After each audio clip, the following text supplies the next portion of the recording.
ओम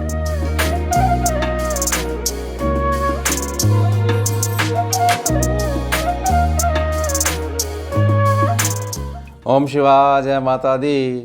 पुनः स्वागत है आप सभी का। चलिए हमारी कुंडली ले लेते हैं, जिसकी स्कैनिंग करी गई थी, उसके कुछ अनुभव है उनको समझते हैं।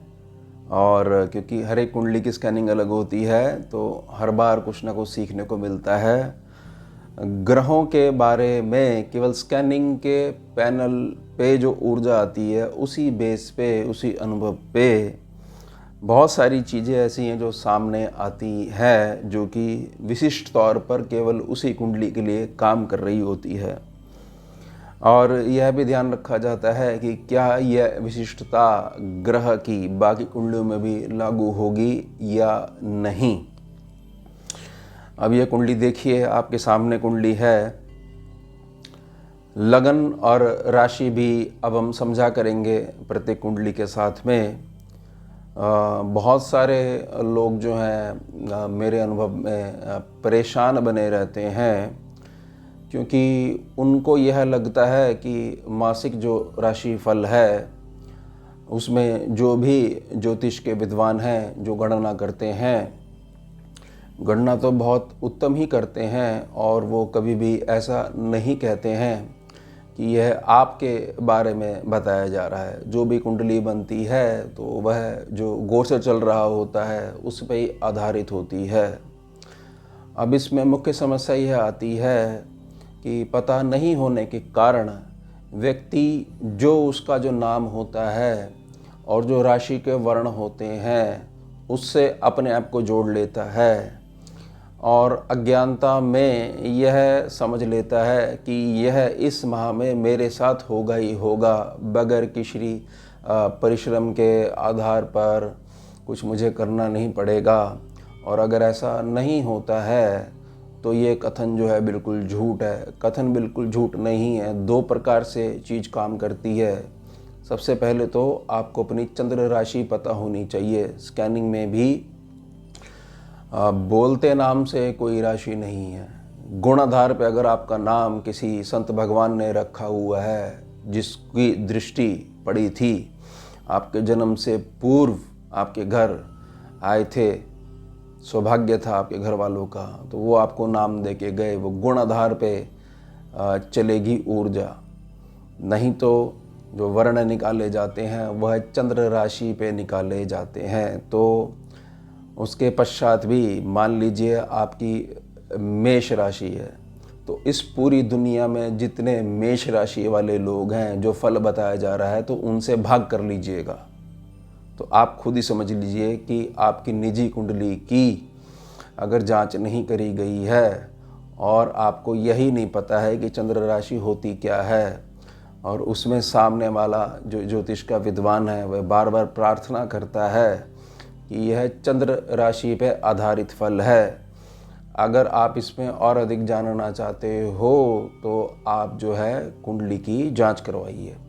उसके पश्चात जो है वो दोनों को मिलाएगा, गोचर को भी मिलाएगा जो वर्तमान दशा चल रही होगी, और जैसी दशाएं लेके आप जन्म हुआ है आपका वो भी देखेगा, नक्षत्र भी देखेगा। इस बात को अच्छे से समझ जाइएगा, क्योंकि अगर यह आप नहीं करते हो तो इससे जो वीक पॉइंट निकल के आएगा वो आपको ही परेशान करेगा। तो ऐसा मैंने अनुभव देखा है कि बहुत सारे लोगों को मूल ज्ञान नहीं है, और ज्ञान नहीं होने के कारण व्यर्थ में एक स्थिति है, उसके साथ आप लगे हुए हो, तो यह स्वभाव जो है वो बिल्कुल भी ठीक नहीं आता हुआ। इसी से प्रेरणा लेते हुए एक विषय कंठ में उभर रहा है कि ऐसा भी जो है वीडियो आनी चाहिए कि लगन कैसे देखा जाता है, राशि कैसे देखी जाती है, और हर महीने का जो मासिक जो राशि फल है उसको किस तरीके से देखना चाहिए। अब ये 8 नंबर की कुंडली है, तो इसमें जो पहला घर है जहाँ पर बुध लिखा हुआ है, यह जो घर है इसको पहला घर कहते हैं, पहला खाना कहते हैं। भाव और घर एक ही बात होती है। इसको लगन भाव भी कहा जाता है। तो यहाँ पर जो नंबर लिखा हुआ है जो 1 से 12 तक जो राशि के नंबर हैं और 12 ही खाने हैं, तो यह इस कुंडली का लगन कहलाएगा। यानी ये वृश्चिक लगन की कुंडली है। इसमें कोई नाम नहीं है, जातक स्त्री है या पुरुष है, ये बहुत बाद की चीज़ें हैं। कुंडली में लगन और चंद्र राशि। अब इसमें जहाँ 4 नंबर लिखा हुआ है वह इसका 9वां भाव है। चंद्रमा वहाँ बैठे हुए हैं कर्क राशि में। अब इस जातक का नाम चाहे 4 रख लो, 5 नाम रख लो, चाहे कोई भी नाम ऐसा रख लो कि यह ज़्यादा बोला जाता है, उससे यह सत्य बिल्कुल नहीं हटेगा कि इसकी चंद्र राशि कर्क राशि आती हुई। इस बात को ध्यान रखिएगा। उसके पश्चात भी इस कुंडली का जो निजी स्वभाव है वह स्वभाव किस दिशा में जा रहा है वो भी रीड करना पड़ेगा, ध्यान रख लीजिएगा। तो हर एक कुंडली जो हमारे पास स्कैनिंग की वीडियो बना कर रहेगी उसमें ये लगन और राशि क्लियर करा करेंगे। शायद इससे संभवतः बहुत सारे लोगों को मदद मिल जाए। अब लगन में बुध बैठे हुए पहले कुंडली को समझ लेते हैं, क्योंकि ये है कुंडली में जो 6ठे भाव में जो शनि बैठे हुए इनकी बड़ी अलग प्रकृति, वक्री हैं, उल्टी चाल चलते हैं, बाय बर्थ वक्री हैं, तो वो देखने को मिली। और यह जो बच्चा है बहुत ज़्यादा कोई पूजा पाठ नहीं करता है, फिर भी यह आने वाले दिनों में क्या होने वाला है बहुत सटीक विश्लेषण कर देता है। तो यह समझा गया कि यह आशीर्वाद जो है इस बच्चे के साथ चल रहा है, इसको स्कैनिंग में देखा जाए, पैनल पे डाल के देखा गया तो बड़ी विशिष्ट प्रकृति समझ में आई। वो शेयर करूंगा मैं आप सभी के साथ में। और गुरु है इसमें 4थे घर में, कुंभ राशि है, वहाँ पर 11 नंबर लिखा हुआ है। शनि का घर है, इस कुंडली में शनि का घर है। डबल सी ब्रैकेट गुरु के आगे है, H और V लिखा हुआ है, यानी गुरु इसमें वक्री हैं, गुरु भी उल्टे चल रहे हैं, रेट्रोग्रेड है। डबल सी ब्रैकेट का मतलब है बहुत ज़्यादा ताकत है। और H जब किसी स्कैनिंग में ग्रह को H मिलता है तो वो ग्रह आपको पूर्ण मदद करता है। आप एक कदम चलो तो वो 100 कदम आपके लिए क्लियर करने लग जाता है, ये ध्यान रखिएगा। और कहीं पे L लिखा हुआ है किसी भी ग्रह के आगे तो वहाँ पर ग्रह के 2 रूप, जैसे हर ग्रह के एक सकारात्मक रूप होता है और एक नकारात्मक रूप होता है, तो दोनों ही खड़े होते हैं। अब यह आप पे निर्भर करता है कि आप किसकी संगत में रहना पसंद करते हो, वो चुनना आपको है। अगर आप सकारात्मक को चुन लोगे तो जो नकारात्मक ग्रह है, क्योंकि L दे दिया गया है वहाँ पर, साइन L दे दिया गया है केवल स्कैनिंग के पैनल में, स्कैनिंग के अनुभव में, तो वो जीत जाएगा। तो इसको ऐसा समझिए कि H और L जब दिए जाते हैं और उसके बाद काउंसलिंग करी जाती है तो H वाले में भी आपको चुनना पड़ेगा कि ये जब मेरे को इतना वेलकम कर रहे हैं मेरे लिए, और H जब दिया जाएगा तो वह ग्रह आपके लिए केवल शुभता ही बढ़ाएगा, क्योंकि वहाँ पर पॉजिटिव ग्रह बैठा हुआ होगा।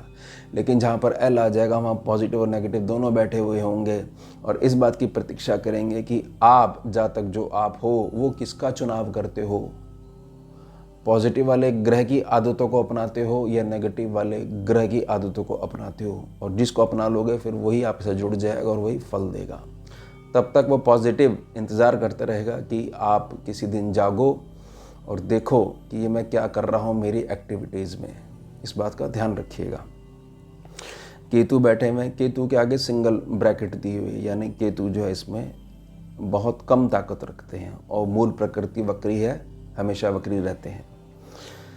अब बहुत इंटरेस्टिंग है, 6ठे घर में 1 नंबर में मेष राशि में शनि बैठे हुए हैं। सी ब्रैकेट सिंगल सी ब्रैकेट है, यानी ताकत बिल्कुल भी नहीं है।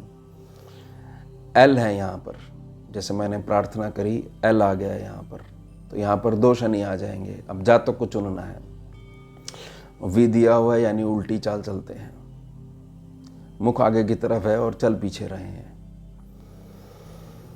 9वें भाव पे आएंगे, 4 नंबर लिखा है वहाँ पर, अपने घर में चंद्रमा बैठे हुए स्वग्रही होकर, तो मूल राशि क्या आ जाएगी, राशि चंद्र राशि, क्योंकि चंद्रमा से ही देखी जाती है तो राशि कहलाएगी कर्क। दशम स्थान पर आएंगे, मंगल के आगे डबल सी ब्रैकेट दी हुई है और एच लिखा हुआ है, यानी मंगल भी यहाँ पर बहुत अच्छे से वेलकम कर रहे हैं और ताकत भी भरपूर है। यानी मंगल और मंगल की जो मूल स्वभाव है वो टीनेजर के जैसा बना रहता है और यह भी बच्चा ही है, युवक ही है ये। साथ में राहु बैठे हुए हैं लेकिन बहुत कमज़ोर ताकत है और इसलिए सिंगल सी ब्रैकेट है और वी लिखा हुआ है। अब ऊपर आ जाइए, सबसे 12वें भाव में वह भाव जिसको कहते हैं सूर्य है, एल लिखा हुआ है और डबल सी ब्रैकेट है। ध्यान रखिएगा, ताकत भी बहुत है लेकिन दो प्रकार के ग्रह यहाँ बैठ जाएंगे, सकारात्मक और नकारात्मक। और ताकत भी बहुत ज़्यादा, दोनों के पास ताकत है, यानी कि जिसका आप चुनाव करोगे एकदम आपको पॉजिटिव रिजल्ट देगा, या नेगेटिव करोगे तो वही रिजल्ट देगा जो उसकी मूल प्रकृति है। शुक्र के आगे भी ब्रैकेट लगी हुई है और शुक्र इसमें बहुत ज़्यादा ताकत है, इसलिए ब्रैकेट ज़्यादा लगी हुई है इसमें, सी ब्रैकेट्स। और एच है यहाँ पर शुक्र और वी है। अब मूल समझ लेते हैं इस कुंडली में।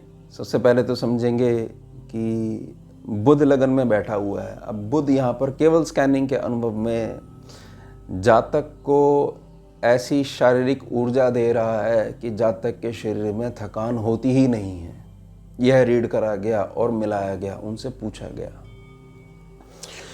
थकान होती ही नहीं है।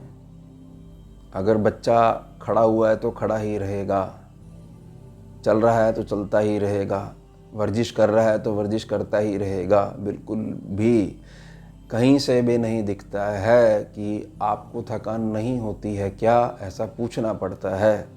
जबकि वही कार्य कोई दूसरा करेगा तो उसको रेस्ट चाहिए होगा। तो ये बुध की यहाँ पर केवल इसी कुंडली में एक विशिष्टता है जो इसको मिली है, ज़्यादा मिली है।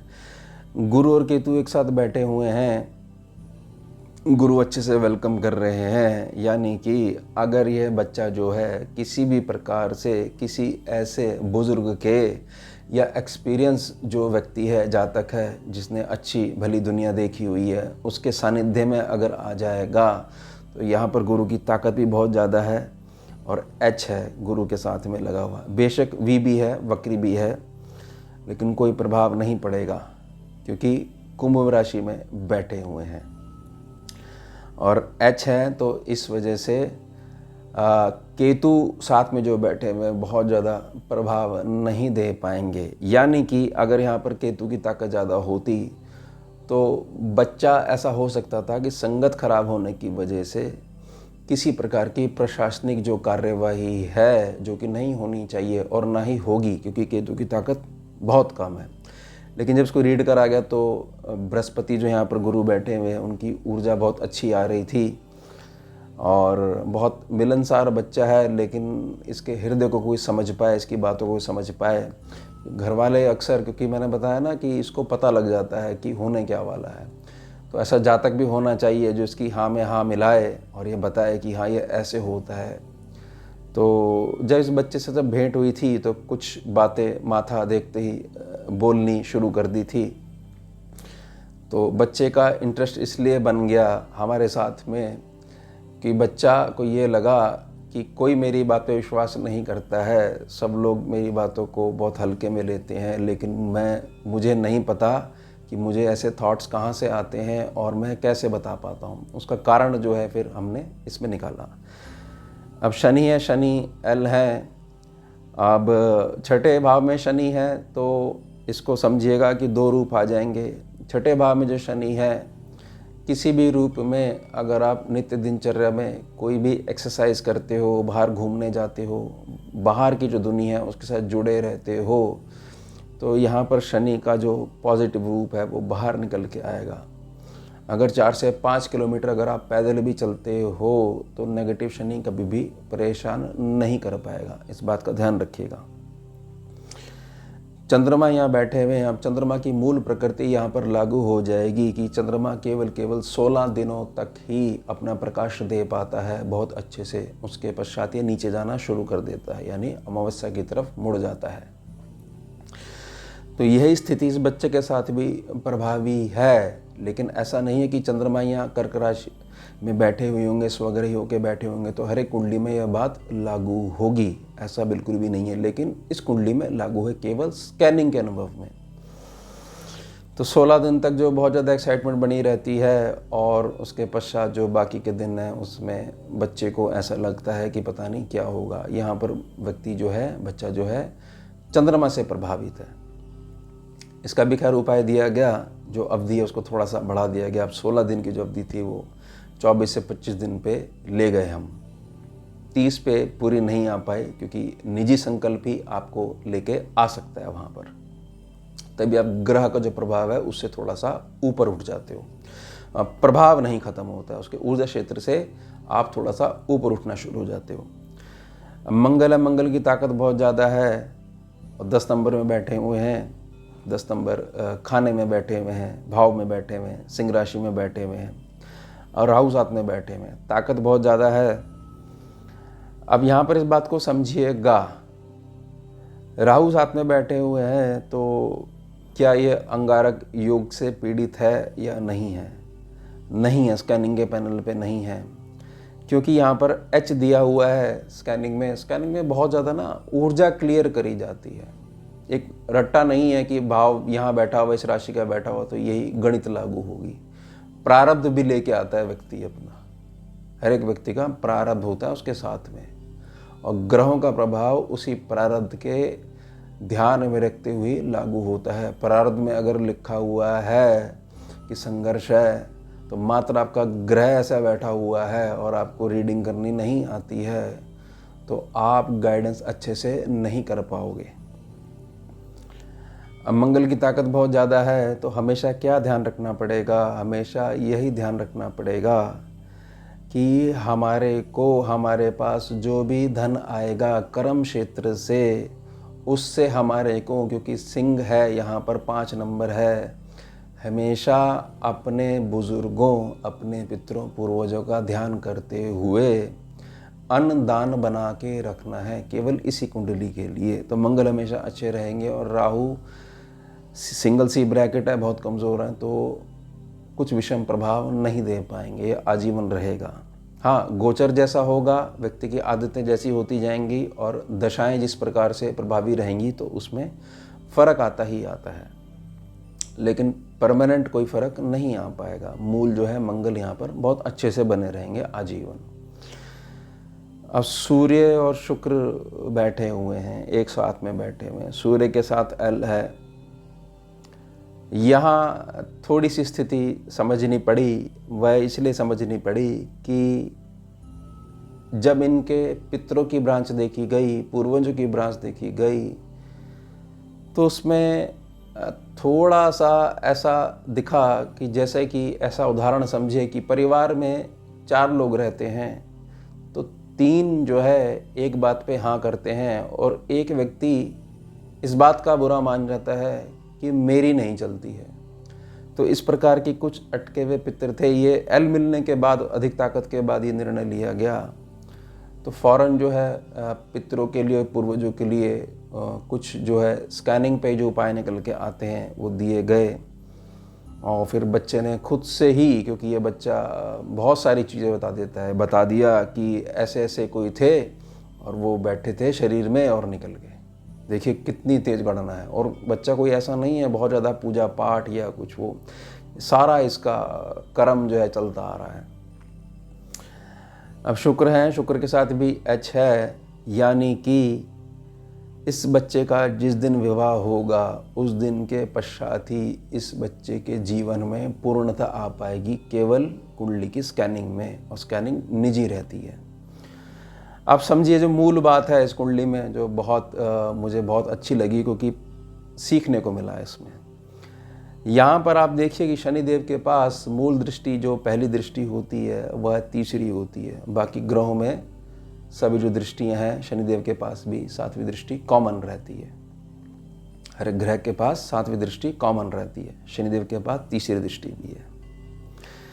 अब जब पैनल पे डाला गया तो शनिदेव की अनाहत से एक ऊर्जा निकल रही थी, यानी कि मूलाधार चक्र से एक ऊर्जा निकल रही थी जो विशुद्धि चक्र तक जा रही थी। ये दोनों पॉइंट्स जो है इन दोनों प्लैनेट्स के हैं। शनि का है मूलाधार चक्र, टेल बोन है वो, और जो कंठ है वह है बृहस्पति का स्थान है। यहाँ से रीडिंग ली जाती है। आपको थोड़ा सा ऐसा लगता होगा कि बार बार स्कैनिंग का पैनल, तो स्कैनिंग का पैनल जो एथरिक बॉडी की एनर्जी है उसको डाला जाता है, उसी में ये सारा साइंस लगी रहती है कि ये ग्रह ऐसे बैठा हुआ है, ऐसे गोचर से आने वाली ऊर्जा ऐसे बैठ रही है, शरीर में ऐसे फल दे रही है। और मुख्यतः चंद्र पे जोर डलता है कि आपकी मानसिकता कैसी होती जा रही है, वैसे वैसे गुण आपके अंदर आने लग जाते हैं। तो शनि यहाँ पर उल्टे चल रहे थे, यानी पीछे की तरफ देख रहे थे।